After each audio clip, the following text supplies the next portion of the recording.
Une tradition ancienne attribue le quatrième évangile à l'apôtre Jean. Il n'est jamais nommé, mais il peut correspondre au mystérieux disciple que Jésus aimait, qui signe le récit, chapitre 21, 20, 24. Des quatre évangiles, celui de Jean est le plus original. Certes, il a des éléments communs avec les trois autres tels que le rôle de Jean-Baptiste, la multiplication des pains, les vendeurs chassés du temple, ou le cycle de la passion, du dernier repas à la croix. Cependant, tout est réorganisé et complété par des épisodes inédits. L'évangile commence par un prologue poétique qui donne la clé de l'évangile. La parole éternelle de Dieu incarnée en Jésus a révélé la vérité de Dieu. Suit un diptyque, l'évangile des signes et l'évangile de l'heure.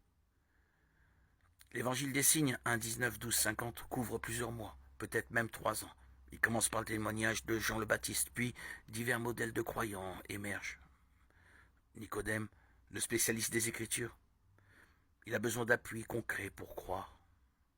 La Samaritaine, elle croit lentement et part témoigner. Un haut fonctionnaire, la parole seule de Jésus lui suffit. Les signes eux-mêmes, au nombre de 7, disent tous quelque chose sur Jésus. Le vin de Cana, chapitre 2, 1, 11. La guérison du fils du haut fonctionnaire, 4, 46, 54. Et celle du paralysé de Bethsatha, 5, 1, 18. La multiplication des pains, 6, 1, 14. La marche sur la mer, 6, 16, 21. La vue donnée à l'aveugle né, 9, 1, 17. Et le retour de Lazare à la vie, 11, 1, 44. Mais il provoque des divisions. L'évangile de l'heure, chapitre 13, 1, 20, 31, se concentre sur les derniers jours. L'heure en question est celle de la croix, où se révèle au plus haut point l'amour de Dieu pour nous. La première séquence se situe lors du dernier repas. Jésus laisse à ses disciples ce qui, en quelque sorte, est son testament. Et il prie Dieu, son Père, pour eux.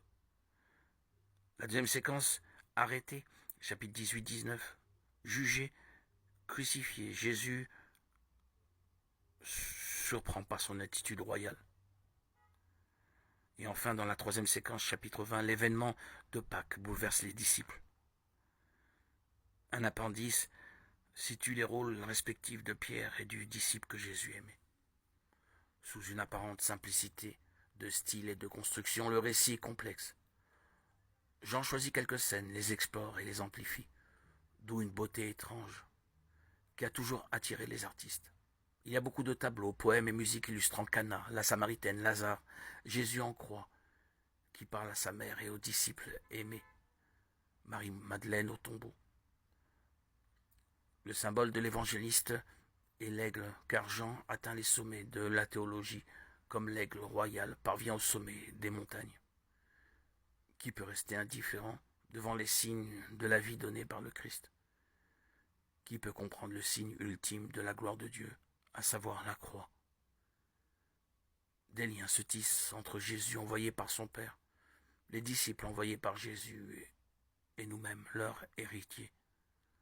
Comme eux, nous avons reçu l'Esprit Saint. Nous savons donc que le Christ, le Fils de Dieu, c'est bien Jésus. À partir de là, nous pouvons croire, vivre, aimer et témoigner.